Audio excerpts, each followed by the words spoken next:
네, 반갑습니다. 네, 오늘 보니까 분위기가 참 좋습니다. 하나님의 은혜가 가득할 줄 믿습니다. 옆에 사람들에게 서로 인사를 합시다. 하나님 은혜 많이 받으세요.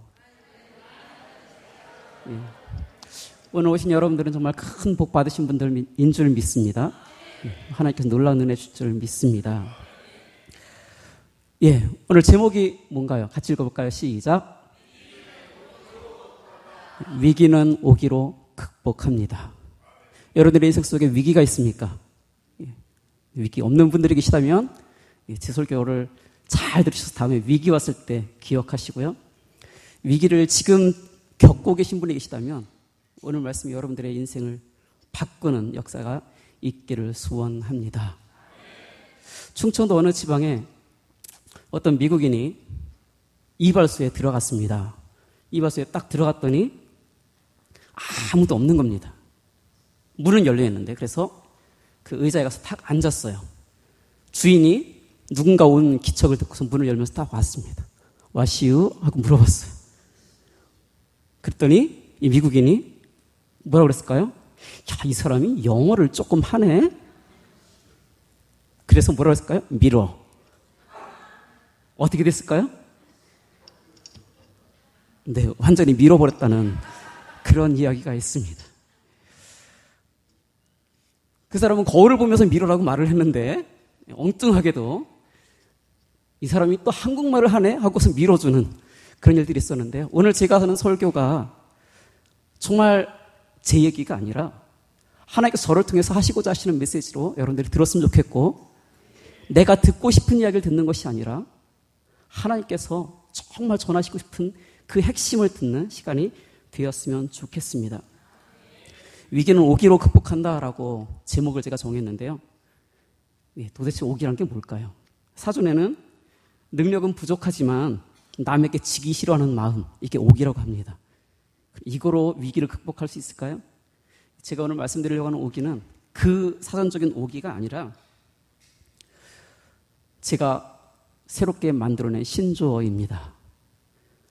우리 삶 속에 여러 가지 위기들이 올 때 극복할 수 있는 오기, 5가지 기를 말씀드리고 싶습니다. 오늘 본문의 이야기를 같이 보면서 또 생각하면서 정말 내 인생 속에 닥치는 위기들은 어떻게 극복할 것인가 하는 것을 생각해 볼 수 있었으면 좋겠습니다. 벌써 5가지, 그러니까 기죽는 분이 계실 것 같아요. 언제 끝날까? 너무 늦지 않도록 제가 조정하겠습니다. 오늘 본문은 사실 20장 전체를 같이 읽었으면 좋았겠지만 시간을 좀 단축하기 위해서 제가 일부러 조금만 본문을 잡았습니다. 주인공이 되어지는 사람이 있다면 여호사밧 왕입니다. 유다 왕 여호사밧은 몇 가지 실수가 있긴 했지만 대체적으로 선한 왕으로 선한 정치를 베푼 성군 중에 한 사람입니다. 하나님께서 많이 인정해줬던 사람입니다. 왕이 되고 나서 그 아버지 아사 왕이 했던 것처럼 하나님 말씀에 순종하려고 했고 우상을 섬기는 산당들과 신상들을 제거하는 일들을 했습니다. 또 방백과 레위인과 제사장들을 파견해서 율법을 가르치게 했고 종교 개혁을 실행하기도 합니다. 그래서 나라가 하나님의 은혜 가운데 태평해지는 복을 경험하게 됩니다. 영적 각성이 일어나고 하나님께서 주시는 은혜로 군사적인 어떤 번영도 나타나게 됩니다. 그렇게 되면 더 열심히 하나님을 잘 섬기고 하나님 말씀대로 살아가는 것이 마땅함에도 불구하고 어떨까요? 우리도 마찬가지이지만 여호사밧도 하나님의 은혜를 풍성하게 경험하면서 삐뚤어지기 시작합니다. 나라가 점점 번성해지기 시작하면서 그것이 자기의 능력 때문인 양 착각을 한 것 같아요. 자기의 지혜가 탁월하기 때문에, 자기의 리더십이 좋기 때문에 우리나라가 잘 되고 있구나, 번성하고 있구나 하고 착각을 한 것 같습니다. 그리고 어떻게 하면 좀 더 나의 세력을 더 확장할 수 있을까? 이런 부분에 몰두하고 있었던 것 같습니다. 그러면서 실수를 하게 되죠. 그러면서 했던 실수가 무엇일까요? 북왕국 이스라엘과 손을 잡는 것이었습니다. 같은 민족이기 때문에 손잡는 것이 문제가 될까요? 안 될까요? 문제가 안 될 수도 있지만 심각한 문제가 발생하기 시작해요. 왜냐하면 손을 잡는 조건으로 했던 것이 정략 결혼입니다. 그 당시 왕은 누구였냐면 아합이었습니다. 악명 높은 아합. 그와 정략 결혼을 하면서 아합과 함께 전쟁을 하러 가기도 합니다. 그리고 그러면서 하나님의 뜻이 어디에 있는가 하는 것을 굳이 들어보자고 따지고 해서 진짜 하나님의 말씀을 전하는 선지자의 이야기를 듣습니다. 전쟁하러 가지 말아라. 하나님이 치실 거다. 벌 주실 거다. 그랬더니 그 말씀에 순종했을까요? 안 했을까요? 순종했으면 이 지경까지 되지 않았는데 그래도 설마 정말 그러겠어? 내가 누군데? 더군다나 나뿐만 아니라 이 강력한 아합과 같이 손잡고 있는데 그리고 우리는 하나님의 이름으로 하나님의 땅을 더 확장시키는 일들을 하려고 하는데 이러면서 전쟁하러 나아갑니다. 그랬다가 패전을 하게 되죠. 아합 왕은 그 전쟁에서 죽게 되고 구사일생으로 하나님께서 여호사밧을 살려주십니다. 그리고 예루살렘에 돌아왔어요. 그런데 그때 선지자 예후가 회개하라라고 이야기를 할 때 그 말씀을 들으면서 네, 제가 잘못했네요. 하나님 용서해 주세요. 하면 하나님께서 또 회복시켜줬을 텐데 그것마저도 안 듣습니다. 그것이 여호사밧이 오늘 본문에 나오는 위기를 경험하게 된 출발점이라고 말씀드릴 수 있을 것 같아요. 하나님께서는 하나님의 사람에게 하나님의 특별한 은혜를 베푸시기 전에 또는 하나님께서 원하시는 방법으로 끌고 가기 위해서라도 때로는 우리 인생 가운데 위기들을 허용하시기도 합니다. 하나님께서 우리를 보호하고 계시고 우리를 지켜주시지만 때로는 하나님께서 그 보호막을 살짝 거두실 때가 있어요. 그때가 위기입니다. 물론 우리를 더 성장시키기 위한 때도 있지만 우리가 잘못되어감으로 말미암아 얻게 되는 위기들이 있는데 이런 상황 속에 처할 때 어떻게 되나요? 우리 힘으로는 도저히 어찌할 수 없는 그런 상황에 처할 때 그때 필요한 것이 뭐라고요? 오기입니다. 오기로 위기를 극복하는 여러분들 되기를 소원합니다. 그럼 이 오기가 도대체 뭘까요? 첫 번째 기는 기억하라 하는 것입니다. 여러분들의 인생 속에 위기가 닥칠 때 제일 먼저 추구해야 될 것은 내가 누구지 하는 것입니다. 내가 누구인지를 먼저 기억해야 돼요. 우리 인생에서 가장 큰 위기는 뭔가요? 열심히 달려왔어요. 그런데 어느 순간에 돌이켜보니까 내가 뭐지? 내가 왜 여기 있지? 내가 어디로 가고 있지? 그 혼동 속에 빠지는 자아의 정체감이 흔들려지는 그런 위기를 만나게 되죠. 한 20여 년 전부터 시작되어졌던 아버지 학교라는 프로그램이 있습니다. 우리 늘사랑 교회도 그 아버지 학교 가셨던 분들 많이 계시지 않을까 싶은데요. 정말 무너져가는 가정마다 그 남편마다 아버지마다 삶의 소망을 찾고 새 길을 열어갈 수 있도록 도움을 줬던 좋은 프로그램이죠. 지금도 여전히 선한 영향력을 행사하고 있는 줄 압니다.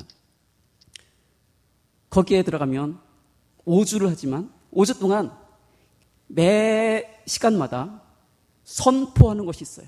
그게 뭐냐면 주여 내가 아버지입니다. 주여 내가 아버지입니다. 주여 내가 아버지입니다라는 것을 계속 선언해요. 이 사람들이 아버지인지 몰라서 왔을까요? 알면서 이 자리에 온 사람들입니다.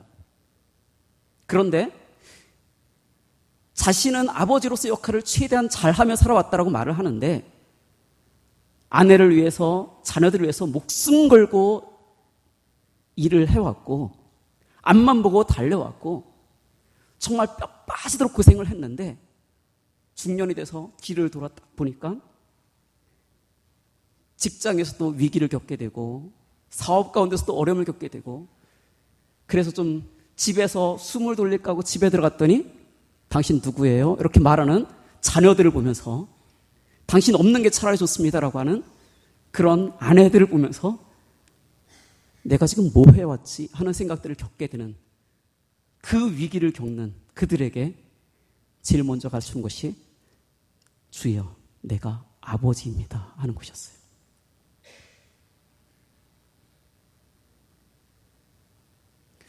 우리 인생에도 그와 같은 일들이 많이 있는 것 같아요.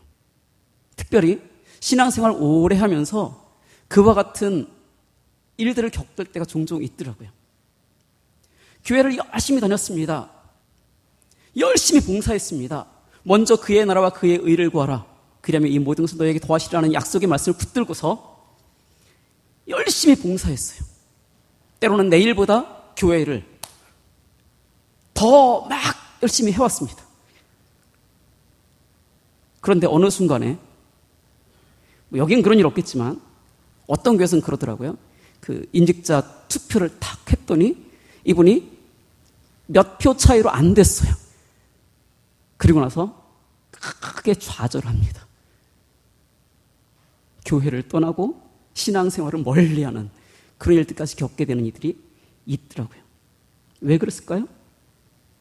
그의 정체성은 내가 했던 업적에 있었다는 거예요. 내가 교회를 몇 년 동안 다녔냐 하는 거예요.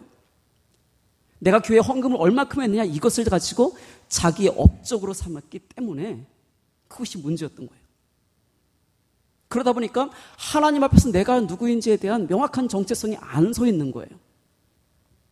사람들이 나를 어떻게 봐주는지, 내가 지금 가지고 있는 것이 무엇인지, 내 이름 뒤에 붙는 직함이 무엇인지 이런 것이 삶의 우선순위가 되었고 삶의 전부인 것처럼 되었습니다. 그러다 보니까 그것을 다 빼버리고 나면 내 이름마저 흐려져 버리는, 그래서 인생 자체를 무의미한 것처럼 느끼게 되는 그런 상황에 처하게 됩니다. 우리 인생 속에서 정말 큰 위기가 처했을 때 반드시 기억해야 될 것은 무엇이냐면 내가 누구인지를 알아야 됩니다. 내가 누구인지 그것을 어디서 발견합니까? 그것을 어디서 발견하나요? 그것을 다른 사람에게서 발견하려고 하면 안 돼요. 사람들이 보는 당신이 누구입니까? 사람들이 인정해주는 당신이 누구입니까? 이것은 사실 너무나 쉽게 변해버려요. 사람들이 말하는 잘생긴 얼굴이 어느 순간엔 별로 의미 없는 얼굴이 되어집니다. 사람들이 말하는 큰 부자가 어느 순간에 다 날아가 버리고 나서 빈 털터리가 되는 경우도 있습니다. 사람들에게 존경하고 따랐던 그 사람이 어느 순간에 사기꾼이 되어지는 경우도 있더라고요. 여러분들의 정체성을 규정하는 것은 가지고 있는 돈입니까? 직함입니까? 아니면 명예입니까? 여러분들의 외모입니까? 위기 상황 속에서는 우리가 가지고 있는 어떤 것도 우리의 정체성을 규정하지 못해요. 다만 한 가지, 하나님께서 우리를 어떻게 보시느냐, 그것이 참된 정체성을 만들어주는 줄 믿습니다. 여러분들 인생 속에 하나님께서 보시는 시각으로 여러분들 자신을 볼 수 있기를 소원합니다. 그러할 때에 우리 자신의 삶의 의미를 발견하게 됩니다. 성경은 하나님께서 우리를 어떻게 보신다라고 말하냐면 지렁이 같은 너 야곱아. 그 야곱을 향해서 하나님 뭐라고 하시냐면 하나님 내 눈에는, 하나님 보시기에는 보배롭고 존귀하다. 사람들은 지렁이처럼 본다 할지라도, 벌레 같은 사람처럼 본다 할지라도, 가치 없는 자처럼 여긴다 할지라도 하나님 눈에는 어떻게 보인다고요? 보배롭고 존귀하게 보신다는 겁니다. 그것이 여러분들의 정체성이 되어지기를 소원합니다. 여러분들이 돈이 없다 할지라도 하나님께서 여러분들을 보배롭고 존귀하게 계신다는 이 귀한 사실을 늘 기억할 수 있기를 소원합니다. 여러분들의 건강이 더 이상 여러분들을 지탱해 주지 못한 상황이라 할지라도, 여러분들의 명예가 완전히 땅바닥에 추락한 상황이라 할지라도 하나님의 눈에는 보배롭고 존귀하게 보시는 이 놀라운 사실을 늘 잊지 않고 기억할 수 있게 되어지기를 소원합니다. 누가복음 15장에 보면 우리가 잘 아는 집 나갔다가 돌아온 탕자 이야기가 나옵니다. 그런데 그 말씀을 읽다가 제 가슴을 참 아프게 하는 장면이 있습니다. 그것은 뭐냐면 소위 탕자의 형 이야기입니다. 그것이 왜 제 가슴을 아프게 하냐면 제가 그런 삶을 샀습니다. 탕자가 돌아왔을 때 형은 너무너무 기뻐하며 반겨하며 참 잘 올라왔다 이렇게 해줘야지 맞는 것 같은데 그러지 않았습니다. 왜 그랬을까요? 그의 정체성이 잘못됐기 때문에 그랬어요. 왜 그의 정체성이 잘못됐냐면 그가 아버지에게 한 이야기 때문에 우리는 알 수 있어요. 아버지에게 뭐라고 하나요? 아버지, 제가 수년 동안 아버지를 섬겨서 아버지의 명을 어김이 없었는데 저한테는 염소 한 마리 안 잡아주지 않았습니까? 그 얘기는 뭐예요? 자기는 집에서 아들이란 이름을 가지고 살았지만 아들로 살지 않았다는 얘기입니다. 아들이란 이름으로 살았지만 아들이 아니라 종으로 살았다는 거예요. 아버지께서 시키는 명령 따라서 움직이고 명령 따라서 주는 것만 먹고 명령 따라서 하라는 것만 했던 사람이라는 거예요. 왜 아버지께서 아들에게 일을 맡겼을까요? 아버지가 일꾼이 필요했기 때문에 일을 맡겼을까요? 아버지가 돈을 조금이라도 아끼려고 아들에게 일을 맡겼을까요? 아니죠. 그 아버지는 하나님을 대비해서 비교로 또는 비유로 말씀하고 있는데 그 아버지는 아들에게 일을 맡긴 것이 이거 다 내 거다. 그리고 이거 나 너랑 공유하고 싶다. 내 거가 다 네 거 아니냐. 이거 같이 누리자. 나의 행복을 같이 누리자. 나의 기쁨을 같이 누리자. 나의 소득, 나의 그 풍요함, 그것을 같이 누리자는 차원에서 일을 맡긴 것인데 아들은 일하면서 어땠을까요? 동생이 되게 부러웠을 거예요. 그 이야기를 가만히 보면 뭐라고 표현하고 있냐면 먼 타국에 가서 창기와 같이 허랑방탕하고 돌아온 이 아들을, 이 놈을 어떻게 받아들일 수 있냐고 아버지 앞에 묻습니다. 그 말 속에는 뭐가 있어? 얘가 뭐 하고 있었는지 어떻게 알았을까요? 동생이 타국에 가서 뭐 하다 왔는지 어떻게 알았을까요? 성경은 그 부분에 대해서 명확하게 이야기하지 않지만 제가 추론한 건 뭐냐면 형이 따라가 봤든지 사람을 붙였든지 수소문해서 동생이 어떻게 하고 있나 좀 알아봤던 것 같아요. 만일 동생이 가서 크게 성공했다면 어떻게 했을까요? 자기도 아버지한테 아버지 제목 좀 주세요.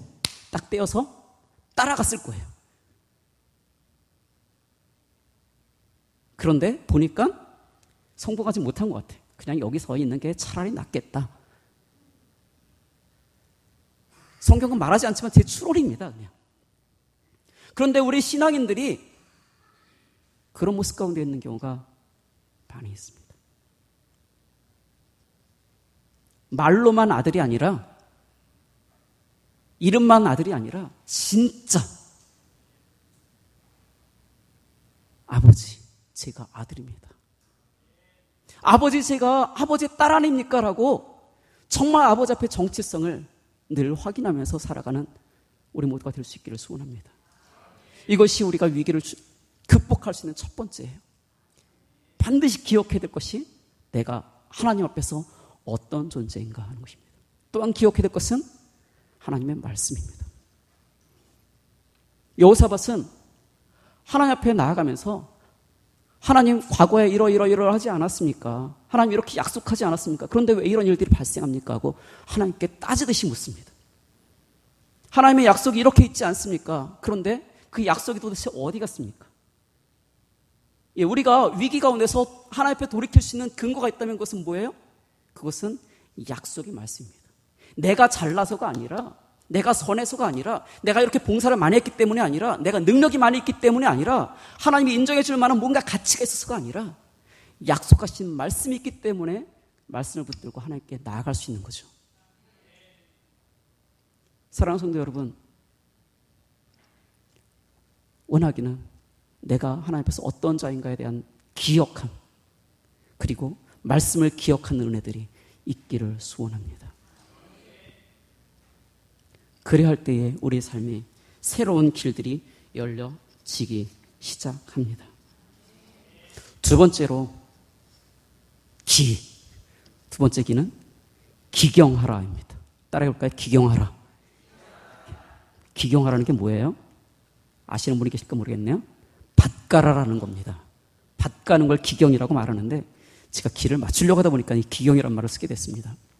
무엇이냐, 마음밭을 갈라는 거예요. 성경은 너희 마음밭을 갈아엎어라라고 말씀하고 있어요. 왜요?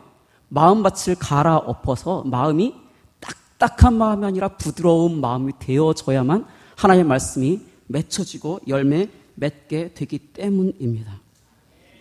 오늘 성경은 여호사밧이 이런 위기 상황 속에서 하나님을 기억하며 하나님의 말씀을 기억하며 하나님 앞에 금식하며 나아가는 것을 보게 됩니다. 금식한다는 게 무엇입니까? 금식은 단식 투쟁하는 게 아니에요. 떼쓰려고 단식하는 게 아닙니다. 금식이란 건 뭐냐면 내 생명 하나님의 것입니다. 내 생명 하나님 원하시면 취하셔도 좋습니다. 내 뜻대로 살지 않고 하나님의 뜻대로 살겠습니다. 그게 참된 금식이죠. 내 삶의 모든 주권이 바로 하나님께 있습니다. 그 고백을 하며 하나님께 나아가는 거예요. 다시 말해서 무슨 말입니까? 내 자신을 완전히 뒤집어 엎어서 더 이상 내 뜻대로, 내 마음대로, 내 생각대로, 내 경험대로 사는 것이 아니라 하나님의 말씀대로, 하나님의 말씀이 원하시는 대로 내가 이끌림 받은 삶을 살겠습니다 하는 고백인 줄 믿습니다. 이런 마음속에 하나님의 말씀이 떨어지고 그런 말씀이 자라나게 되고 열매 맺게 됩니다. 에스겔서 36장에 또 새 영을 너희 속에 두어 새 마음을 너희에게 주되 너희 육신에서 굳은 마음을 제거하고 부드러운 마음을 줄 것이며 또 내 신을 너희 속에 두어 너희로 내 율례를 행하게 하리니 너희가 내 규례를 지켜 행할지라 라고 하시면서 그러면서 이스라엘의 회복을 선언하고 있는 장면을 보게 됩니다. 여러분들의 인생 속에 위기가 있습니까? 어려움이 있습니까? 이때 필요한 것이 내 마음을 뒤집어 엎는 거예요. 때로는 하나님께서 뒤집어 엎지 않는 우리 자신들을 위해서 뒤집어 엎도록 하기 위해서 쟁기질을 댑니다. 그래서 속이 뒤집히는 거예요. 그때에 하나님 앞에 점검하세요. 하나님, 제가 어디가 잘못됐습니까? 제가 회개해야 될 것이 무엇입니까? 제가 잘못한 것이 무엇입니까? 하나님, 저를 새롭게 하여 주옵소서. 그래서 말씀이 더 이상 우리의 인생 속에 들어오지 못하도록 차단했던 것들을 제거하고 말씀이 우리 마음속에 뿌리 내리지 못하게 만들었던 그 돌뿌리들을 뽑아내고 정말 하나님 말씀이 촉촉하게 스며들 수 있는 우리의 마음을 준비할 수 있기를 소원합니다. 그런데 이런 거 제거할 때 항상 방해되는 것이 있다면 그게 뭐냐면 바로 발등의 불입니다. 위기 속에서 무슨 회개를 하고 이 급한 상황 속에서 어쩌라는 겁니까? 여러분들 속에 발등에 불이 있습니까? 예, 끌 수 있으면 끄세요. 그냥 할 수 있는 대로 해보세요. 그런데 하나님께서 허용하신 위기라고 한다면 여러분들이 끌려고 해도 꺼지지 않아요. 어떻게 꺼져요? 뒤집어 엎어야 됩니다. 하나님이 주신 은혜를 기억하면서, 하나님의 말씀을 기억하면서 회개하는 여러분들 되길 소원합니다. 어디서 잘못됐는지, 어디서 떨어졌는지, 어느 부분이 내 마음을 딱딱하게 만들었는지 뒤집어 엎게 되길 소원합니다. 그 이후에 우리는 세 번째 기로 갑니다. 그게 뭐냐면 기도하라입니다.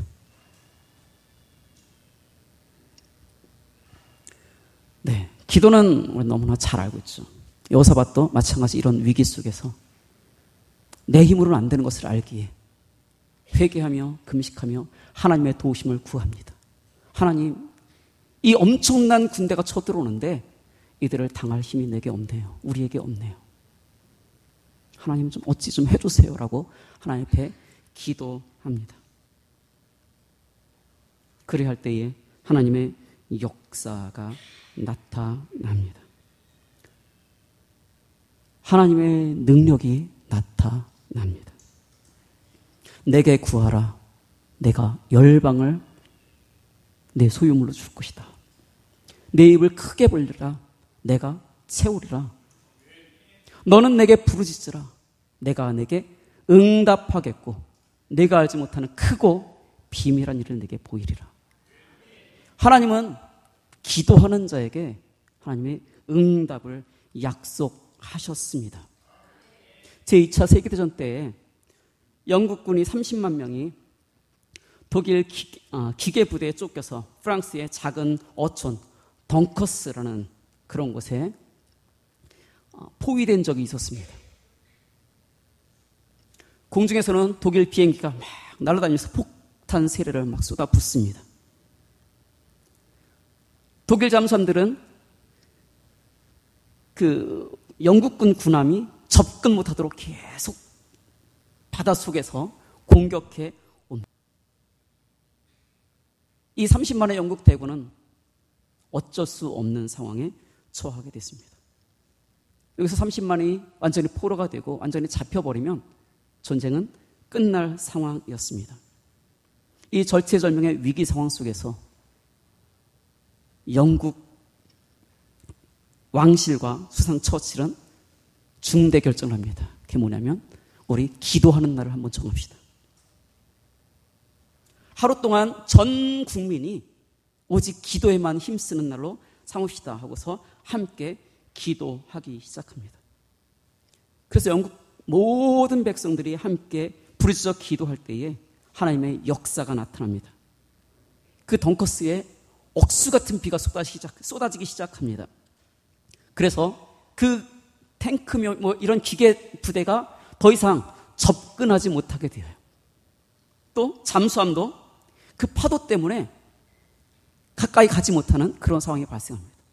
그러다가 계속 쏟아졌던 그 비가, 계속 불어쳤던 그 바람이 어느 날 갑자기 잔잔해질 때가 있었어요.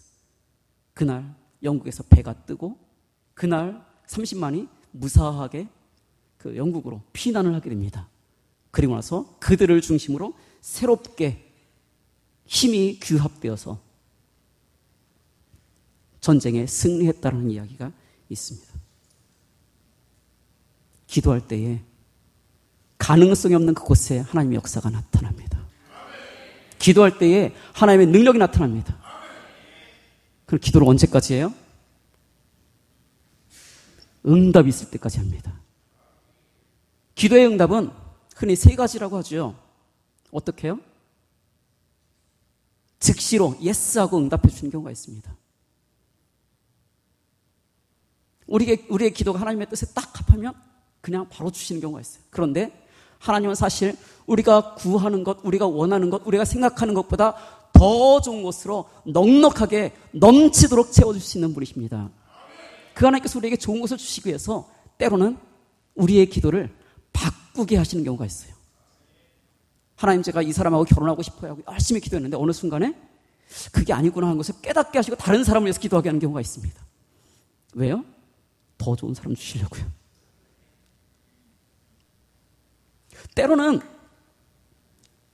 우리의 마음의 소원을 오랫동안 품고 더 기도하게, 오랫동안 기도하게 기다리도록 하시는 경우가 있어요. 왜 응답 안 하실까? 왜 안 주실까? 때가 됐는데 이러면서도 계속 기도하는데 하나님께서 주실 듯 말 듯, 주실 듯 말 듯 하면서 응답 안 하실 때가 있습니다. 왜 그러실까요? 예. 우리가 생각하는 것보다 더 온전한 것을, 더 확실한 것을 주시기 위해서 그렇습니다. 우리가 기도하는 것은 반드시 응답이 이루어집니다.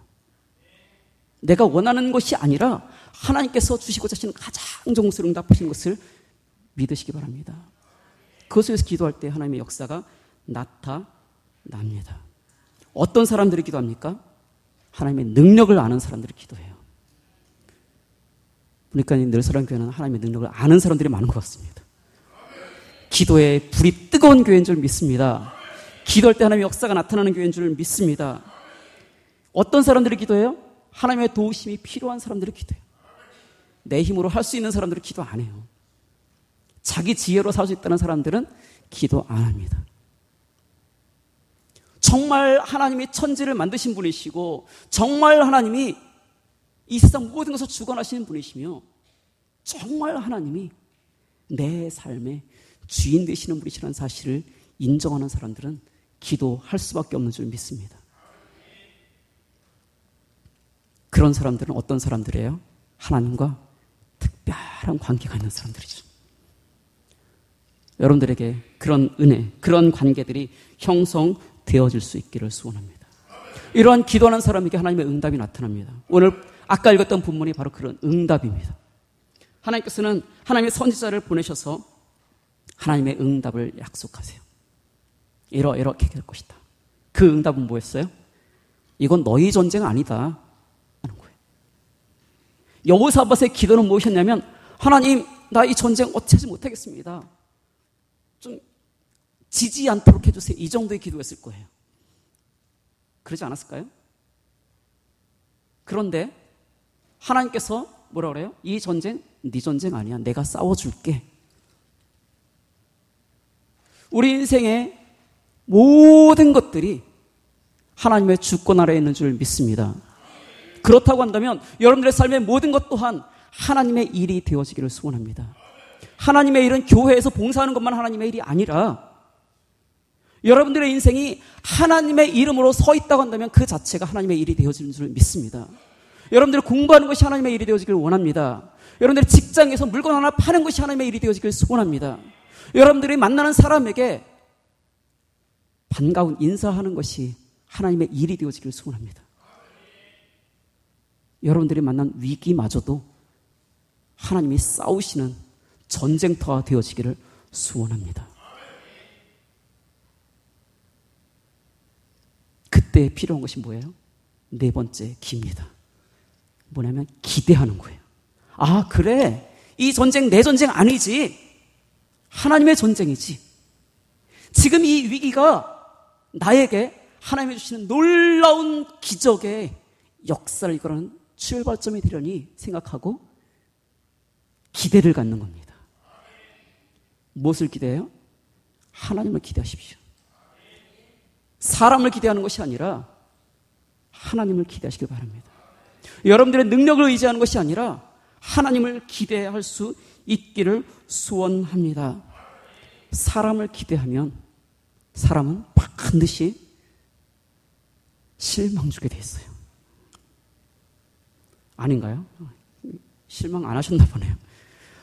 사실 저는 요즘 제 아이에게 큰 실망을 많이 하고 있어요. 제 아이가 김정은도 두려워하는 중2거든요. 얘가 옛날에 이렇게 착했었는데 요즘은 아빠 말도 잘 안 들으려고 그러고 아빠랑 얘기도 안 하려고 그러고 미워하는 건 아닌데도 불구하고 왠지 이렇게 가까이 하기에 너무 먼 얘가 옛날에 되게 착했었는데 밥 먹을 때도 자기 뭔가 먹을 거 있으면 자기 혼자 먹으려고 그러고 아빠나 동생들이나 챙겨주려고 하지 않는 모습을 보면서 내가 얘를 이렇게 키웠나? 하는 실망을 갖게 되기도 하죠. 여러분, 남편에게 아내에게 왜 실망하게 됩니까? 기대가 있기 때문에 그렇죠. 왜 저 사람은 이렇게 안 하지? 당연히 해야 되는 건데 이런 기대가 우리 속에 은연중에 있어요. 근데 그 기대에 미치지 못하니까 우리 마음속에 실망이 움트기 시작합니다. 내가 이 사람한테 해줬던 게 얼만데, 내가 쏟아부었던 게 뭔데, 어느 정도인데. 사람 기대하지 마세요. 하나님 기대하시길 바랍니다. 사람은 기대의 대상이 아니에요. 사랑해야 될 대상이지 기대할 대상이 아닙니다. 하나님만 기대하십시오. 하나님의 역사를 보시기를 소원합니다. 하나님께서 일하실 것입니다. 하나님께서 약속하셨다고 한다면 하나님의 능력이 나타나게 됩니다. 하나님의 말씀이 약속이 있었다면 하나님의 역사로 나타날 것입니다. 하나님께서 말씀하셨으니까 이제 돈 많은 누군가 도와주겠지 기대하지 마세요. 하나님께서 말씀하셨으면 하나님께서 하나님의 방법으로 행하실 것입니다. 여호사밧도 사실 전혀 기대하지 못한 하나님의 방법들을 겪게 되죠. 여러분들의 삶 속에 하나님께서 말씀하신 그 기적들이 나타나기를 소원합니다. 자, 지금까지 한번 정리해 볼게요. 위기는 뭐로 이긴다고요? 위기는 오기로 극복합니다. 첫 번째 기가 뭐였어요? 기억력이 좋으십니다. 기억하는 거예요. 내가 누구인지, 하나님이 어떤 분인지, 내게 주신 하나님의 말씀이 어떤 것들이 있는지를 기억하십시오. 그리고 그 다음에는 그 말씀에 비추었을 때, 그 하나님의 뜻에 비추었을 때 내가 어디서 잘못했는지, 하나님의 그 은혜를 경험하기에 방해하는 것들이 어떤 것들인지 그것을 생각하면서 뒤집어 엎어야 됩니다. 부드러운 마음으로 여러분들 자신을 기경할 수 있기를 소원합니다. 세 번째는 그리고 하나님 앞에 기도하세요. 제가 이제 새롭게 살겠습니다. 하나님 주세요. 하나님의 응답이 있을 때 그 다음에는 하나님께 생각하실 것을 기대하십시오. 네. 여기까지가 뭐예요? 네, 사기입니다. 여기까지만 하면 사기예요. 여러분들 좀 안타까운 게 그거예요. 우리 그리스도인들이 이 땅에 참 많습니다. 그런데 신앙생활 한다면서 여기까지만 가는 거예요. 그래서 사기치는 그리스도인들이 참 많습니다.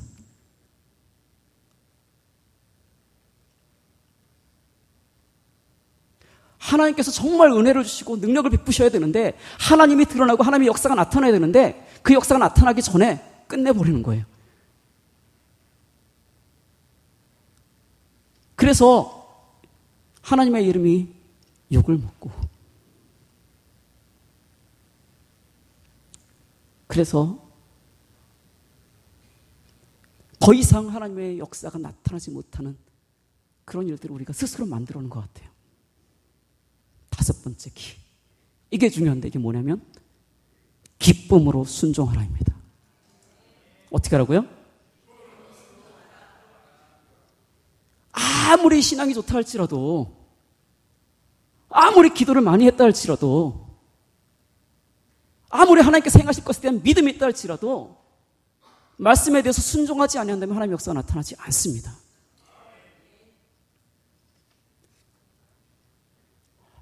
그런데 참 속상해 그런 거예요. 이 위기 속에서 왜 하나님께서 순종하러 갈까? 근데 순종하게 하시는 방법이 때로는 이건 아닌데 하는 마음이 들 때가 너무나 많아요. 그렇지 않습니까? 아브라함에게 순종의 마지막 결단을 내렸던 것이 뭐예요? 아들 바치라는 거잖아요. 순종할 수 있어요? 이해가 되어져요? 안 돼요. 이스라엘 백성들을 출애굽시키는 모세에게 마지막 순종하게 하시는 장면이 뭐였는지 여러분들 아세요? 홍해 홍해압 장면입니다. 홍해압까지 쫙 몰고 가셨어요. 그리고 나서 뒤에는 애국 군대를 막 쳐들어오게 위기까지 그냥 끌고 가세요. 그러면서 하나님께 생각하신다라고 하셨는데 그 다음에 어떻게 하세요? 하나님께 생각하신다고 그랬으면 뒷짐지고 가만히 있으라고 그러면 좋을 텐데 모세한테 뭐라 그래요? 너 지팡이 들고 홍해를 가르쳐라. 홍해를 가르쳐서 어쩌라는 겁니까? 상식적으로 거기서 말이 돼요? 이해가 되어집니까? 우리는 그 장면을 다 알기 때문에 하라면 하지 뭐 이렇게 되어지지만 그 일이 전혀 없었던 상황이라면 여러분들 하겠습니까? 홍해 딱 가르쳤는데 아무 일도 일어나지 않았더라. 그러면 모세는 어떻게 되는 거예요? 애굽인들에게 맞아 죽기 전에 이스라엘 백성들한테 죽었어요. 여호수아가 했던 일들은 어떤 겁니까? 여리고성을 도는 거예요. 예, 말이 되는 얘기입니까? 여리고성을 뺑글뺑글 돌 때 성에서 사람들이 돌 하나 딱 던지면 어떻게 될까요? 그럼에도 불구하고 그들은 뺑뺑 돌아요. 뭐가 일어날지 알고요? 아무것도 없어요. 오늘 성경 본문에도 하나님 뭐라고 말씀하시냐면 내가 싸울게 너희는 지켜보기만 해 라고 말씀하시고 나서 찬양대를 다 결성하게 하십니다. 거룩한 옷을 다 입혀요. 그리고 나서 어떻게 해요? 군대 앞에, 군대라는 건 사실 제대로 된 군대가 아니라 그냥 이스라엘 백성들 앞에 딱 나가기 전에 그 맨 앞에 행렬을 세운 겁니다. 그리고 앞으로 걸어가게 해요. 자, 늘사랑교회에서 이 찬양대 모집할 때 앞서 나가겠습니다 하는 사람 있을까요? 자, 이 장면이 아니라 우리가 북한하고 만일 전쟁을 한다면 북한 사람들은 총 들고 쫙 오고 있어요. 그 앞에 찬양하면서 아무 무기 없이 아무 방패 없이 방탄 조끼도 안 입고 손 들고 두 손 들고 찬양합니다. 네, 그렇게 나갈 사람 몇 명이나 될까요?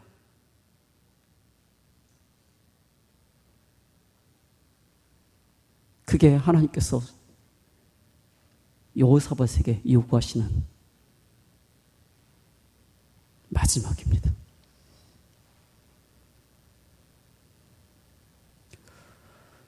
우리 인생에 겉으로는 믿음이 좋다 할지라도요, 마지막 순간 순종하지 못한다고 한다면 하나님의 역사를, 하나님의 놀라운 기적을 경험하지 못할 수도 있습니다. 그것이 두려워서 포기하시는 여러분들 되지 마시기 바랍니다. 하나님의 역사가, 하나님의 기적이 여러분들의 인생 속에 나타나길 원합니다. 이 교회 가운데 하나님의 큰 역사들이 나타날 수 있기를 소원합니다. 제가 그냥 오기를 굳이 끼워 맞춰서 만들었지만 정말 우리 인생 속에 꼭 필요한 것들이라고 생각 들어요. 제가 여러분들과 같이 말씀을 나눌 일이 계속 있기를 원하지만 설령 그러지 못하다 할지라도